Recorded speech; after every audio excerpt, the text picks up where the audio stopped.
Well, this is, I think, groundbreaking, what Rupert Lowe has just put out on his Twitter feed. Basically, the charges against, well, whether any charges, the investigation against him by the Metropolitan Police has been dropped, which pretty much proves that there was no crime committed at all, which puts Mohammed Zia useless in a very, very awkward position. And if he doesn't resign, I think that will be the demise of the Reform Party. Not straight away. They'll have a bit of a dead cat bounce, but they will disappear. In fact, I think even if he does resign, I think the whole leadership of the Reform Party is totally compromised. I'm going to read what Rupert Lowe said. This is in his letter. This is an open letter that he's put on Twitter. And again, I'll apologise, the print is quite small. I've got my glasses on, so bear with me on this. These are the words of Rupert. This was not normal political infighting. It was a sinister attempt to weaponise the criminal justice system against me, putting not just my political future, but my liberty at risk. All because I dared to raise constructive criticisms of Nigel Farage, stood firm on deporting illegal migrants, and pushed for reform to be run democratically, not as a vehicle to stroke one man's ego. I'm going to stop there. Now, I think, again, and this is not a criticism of Rupert Lowe at all, but I think attacking Nigel in that sort of way, and everyone knows what I think of Nigel Farage. I don't think he's fit for purpose, but I just wonder whether it's wise, whether he should have been a lot more clinical in the way the letter was written. However, I'm going to continue on. How did Reform respond? With a brutal smear campaign for the sin of asking legitimate questions about the party's direction, policies and leadership. I was vilified and targeted. I'm ashamed to have shared a parliamentary platform with them. He's talking about all of them. He's talking about the whole parliamentary party here, as far as I can see. I'm ashamed to have shared a parliamentary platform with them. Ashamed to have trusted them. Ashamed to have called them friends. Farage is no leader. He is a coward and a viper. I feel deeply embarrassed that I ever thought he was the man to lead. It's my view that the police process was weaponised to silence a party colleague who raised reasonable concerns. Now listen to this. This sentence is very telling, and it's something we should really, really think about seriously. If Farage were ever to control the vast power of the British state, I believe he would not hesitate to do to his adversaries what they have tried to do to me. With real power, I fear he would wield that immense responsibility to crush dissent, as he has done time and time again over the years. Now, I don't think Rupert Lowe's an overly emotional or vindictive person. I think this is genuinely what he believes about Nigel Farage. And the truth of the matter is, he knows Nigel Farage a lot better than I know Nigel Farage. I've never met Farage. I've just observed him from a distance and saw what he did with UKIP, saw what he did with the Brexit Party, saw what he did when he compromised with Boris. So I've been watching Nigel's track record. But this is personal because Rupert knows this man. And I think it's very, very interesting. Anyway, we go on. Smearing my innocent staff in a pathetic attempt to attack me was disgusting, alongside briefings to journalists from senior Reform figures suggesting I had dementia. The lowest, vilest tactics I've seen in my 67 years. Now, Rupert Lowe is a very successful businessman, and I know business. I'm not a successful businessman, right? But I know business, and I know what it takes to be successful. And you're either very clever, very ruthless, very single-minded, or all three. Now, I don't know which one of those fits Rupert's MO, but I do know that he is very successful, and he's obviously got a lot of emotional intelligence, and he's very articulate. So what he's saying here carries weight. If this was me saying it on a rant on a Friday night with Paul and Danny, well, you can take that whatever way you want. But this is a man who's got a certain amount of gravitas about him. Let me carry on. They are not fit to lead. They are not fit to be MPs. Please listen when I say this. So he's emphasising this very strongly. Please listen when I say this. For the good of our country, Nigel Farage must never, be Prime Minister. To the millions of decent reform supporters, you must do what you believe is right. I personally could not remain in an organisation led by such men. They do not deserve your support, your time, your energy, your money, or your vote. Now think about that. Now Rupert knows how bad the other lot are. He knows how bad the Tories are. He knows how bad the Labour Party are and the Lib Dems, or at least I hope he does. I hope he doesn't get hoodwinked by the Tories. That's another worrying thing, but let's wait and see what happens on that. Then he goes on to say this: I urge you to do what you think is right.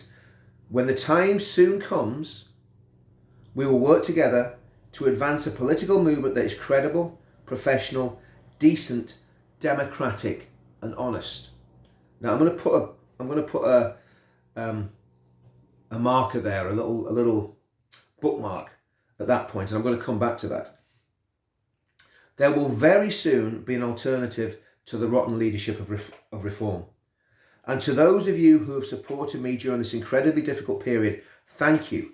I've been touched by your message of kindness. Without your support and without my social media platforms, I would have been buried by their smears. I truly mean it. Thank you. You'll be hearing a lot more from me very soon, Rupert. Well, that is political dynamite. And if you were sitting in the Reform head office now, if you were Gwaine or whoever it is that does all their I was going to say skullduggery, but that's probably not the word, the PR and the publicity, you would be panic stricken by that, because that's not coming from an outsider. That's not coming from someone who's far left or far right, or even just a guy like me that likes to have an opinion, and because I've got a few people following me on YouTube think I'm probably more important than I am. That is from one of the most prominent politicians on the right in the UK. And it's very, very important that we understand what he's saying there. I've been saying to people, I don't trust Reform, I don't trust Nigel, I don't trust Yusuf. I've been saying that for a long, long time. But this is very interesting what Rupert has said, and I want to go back to those points that I was talking about. So this is a thing that really interests me.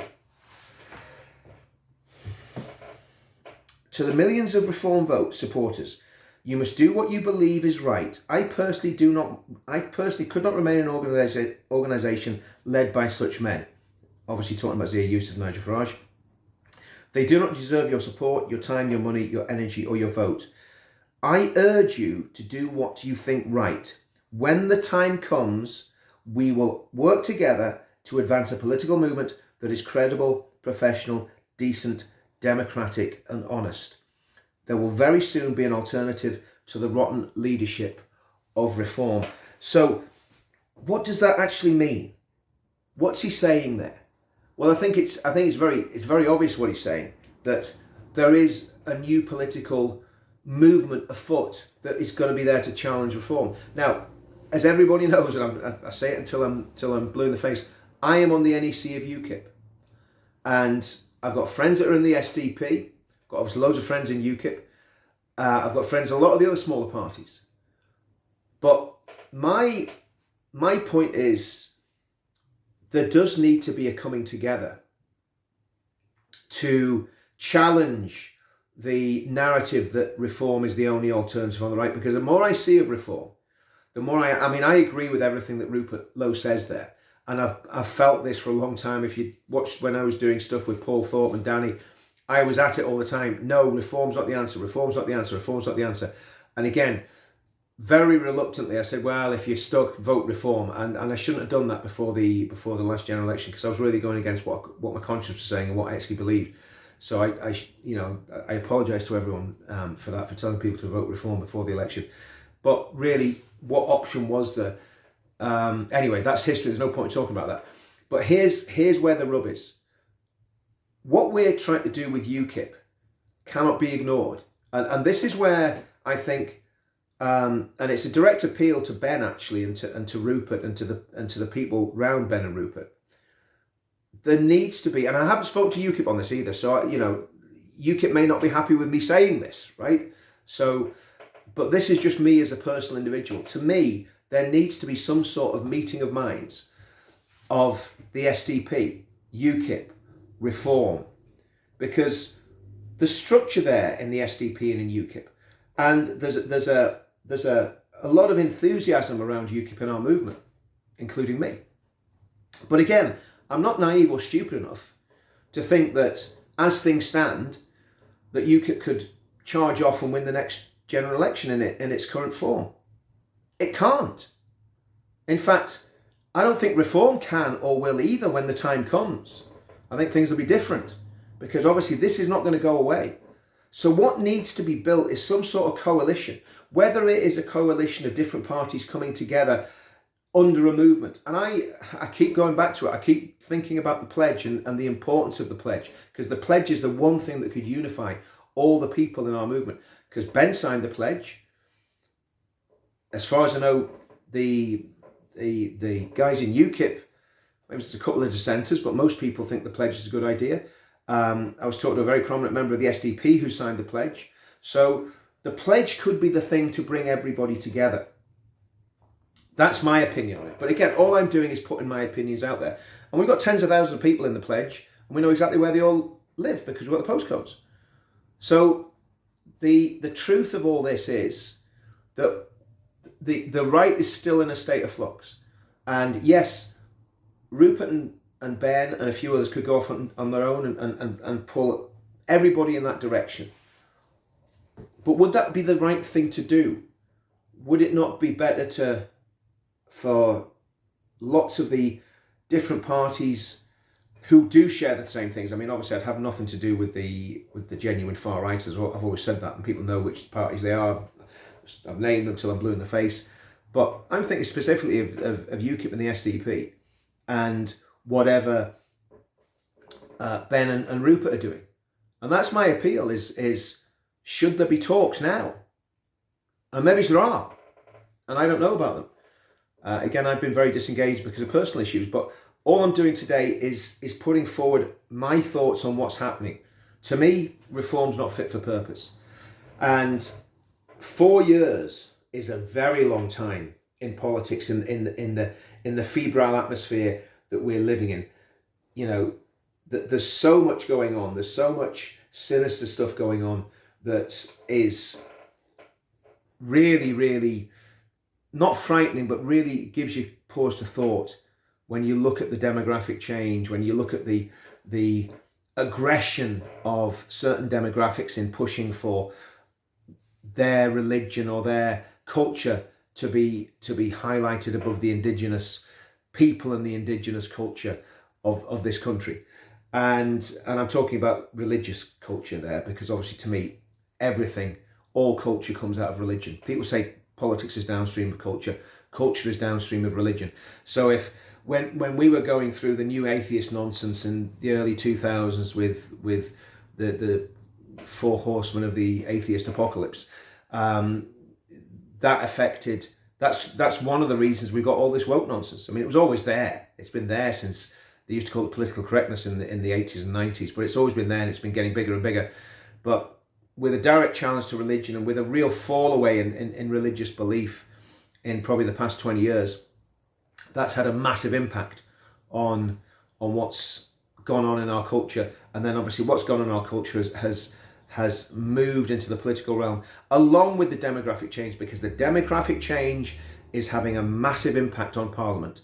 The fact that we've got, I think it's 5 MPs, I think 4 of them are Muslim, I think the other one's, is Corbyn part of their lot, possibly. We've got 5 MPs in Parliament who stood on a pro-Palestinian ticket. I mean, whatever you think about that conflict, it's absolutely nothing to do with domestic politics in the United Kingdom. And yet they won 5 seats. And that's what Reform won. You know, Reform got 1 back, but they lost Rupert. So Reform were down to 4. So there's a massive amount of work to be done by everybody. And all I'm doing is putting thoughts out there. I'm not speaking on behalf of UKIP. I'm not speaking on behalf of anybody. I'm speaking on behalf of myself and just putting my thoughts out there as a commentator. I support UKIP. I'm committed to UKIP, and that's where I stand. But what I'm saying to everybody else in this political movement that we're in, because I don't count the movement as reform. Reform is one of the vehicles. UKIP is one of the vehicles. The movement is the movement to save the country. And I keep going back to, I think the pledge is far more important than any political party, because that's the ideology and the cultural belief system to undergird any change that's going to be made in the country. So let me know what you think in the comments. Let me know what you think this is going to mean for reform. Like and subscribe to the channel. Again, share the video if you like it. If you think it's an important video, if you think my commentary is important, if you think it's a load of rubbish, tell me you think it's a load of rubbish. And the other thing I would say to you, if you haven't signed the pledge already, please read it carefully. And if you believe in what we're saying in the pledge, sign it, because the pledge can be used. And this is why I've got so annoyed, and I am annoyed about it, I'll be honest with you, I'm absolutely fuming about it, about people attacking the pledge and trying to say it's something it's not. The pledge is there for you, it's the people's pledge. Myself and a couple of other people have funded the pledge, including all the back-end work, all the work on emails, all the work on the wording of the pledge. A lot of time and a lot of money has gone into that, and we have never asked for a penny from anybody. So again, if you're hearing disinformation about the pledge, if you're hearing people attacking the pledge, ask them why. Ask them what's wrong with it. Ask them what's their agenda, because I'm going to be very brutally frank on this, and I've said it a number of times on these channels. If you are against the pledge, you're either against civic nationalism. It's fair enough if you're not a civic nationalist, if you're a lefty or if you're a far-right goose-stepper, that's okay, but the pledge isn't for you, obviously. So you're either on that side of the fence, or you've got a sinister motive, either personal or political. So you're either a bad actor for one reason or another, or you're completely stupid. They're the only three options. So if you don't fit any of those boxes, then by all means sign it. But, you know, don't try and make out the pledge as something it's not. And let's say we funded that ourselves, a small group of people. And I didn't write it. A friend of mine who's far cleverer than me wrote it. And I mean, he doesn't want his name splashed everywhere, but a friend of mine called David wrote it. And you know, and it came out of a workshop that we did with lots of people involved in it. Some of the brightest people in this movement. So, you know, let's say the pledge to me is very important. The pledge is something that could bring everybody together on this. And that's what I want to see. I want to see people brought together. I want to see unity. And you can't have unity with everyone, because again, you cannot legislate for stupid, can you? You know, so if people are just going to be dumb, that's up to them. But if you're genuinely sincere about wanting to save the country, I would ask you, just read the pledge, and if you agree with it, sign it. If you don't agree with it, that's fine. But don't tell lies about it, and don't slander the people that were involved in it. Because, again, this is all part of the deep state plot to stop us doing what we need to do and to destabilise the country. That's a longer video than I was expecting it to be.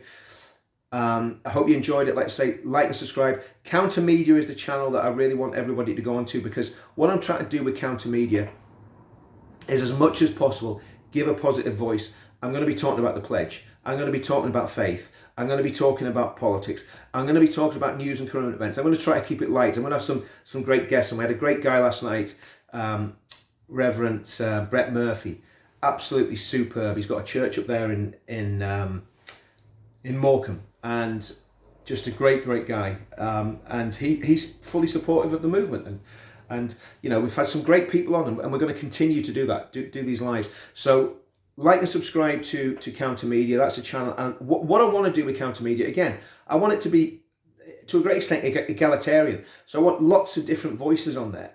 So Shohab will be on tonight. I think we're going to say 7 o'clock. I think we'll probably go 7:30, because I'm going to go for a swim first. So 7:30 tonight.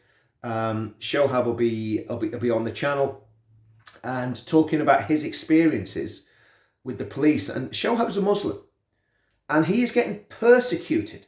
And I mean this, he's getting persecuted for being a moderate Muslim. Same as Lubna. Now, I think I've been on 2 casts with Lubna. I don't really know her, but she seems like a very decent, honourable human being who's trying to do the right thing. And she's been persecuted. And I could give you a list of Muslim friends of mine and ex-Muslims who've been persecuted, who've been attacked, sometimes by the state, sometimes by their community, sometimes violently, sometimes psychologically, sometimes spiritually. And these things are never talked about. We don't talk about the persecution of moderate Muslims or ex-Muslims or apostates or Muslims that have converted to Christianity or Muslims that have come out as homosexual. We don't talk about their persecution.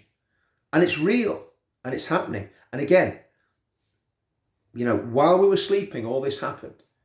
And that's why I'm continuing to do what I'm doing. Just because I'm not going to physically be at the demos, believe you me, I'll be there in spirit. And we've got to keep doing what we're doing. We've got to keep this show on the road. And it's uniting the kingdom. It's the pledge. It's a political party. And it's getting back to God and getting back to church. And again, Brett coined this phrase. I love it. Making Britain Christian again. I think that was it. Making Britain Christian again, which I think is fantastic. That's exactly what I want to do. Let's make Britain Christian again. See you all soon.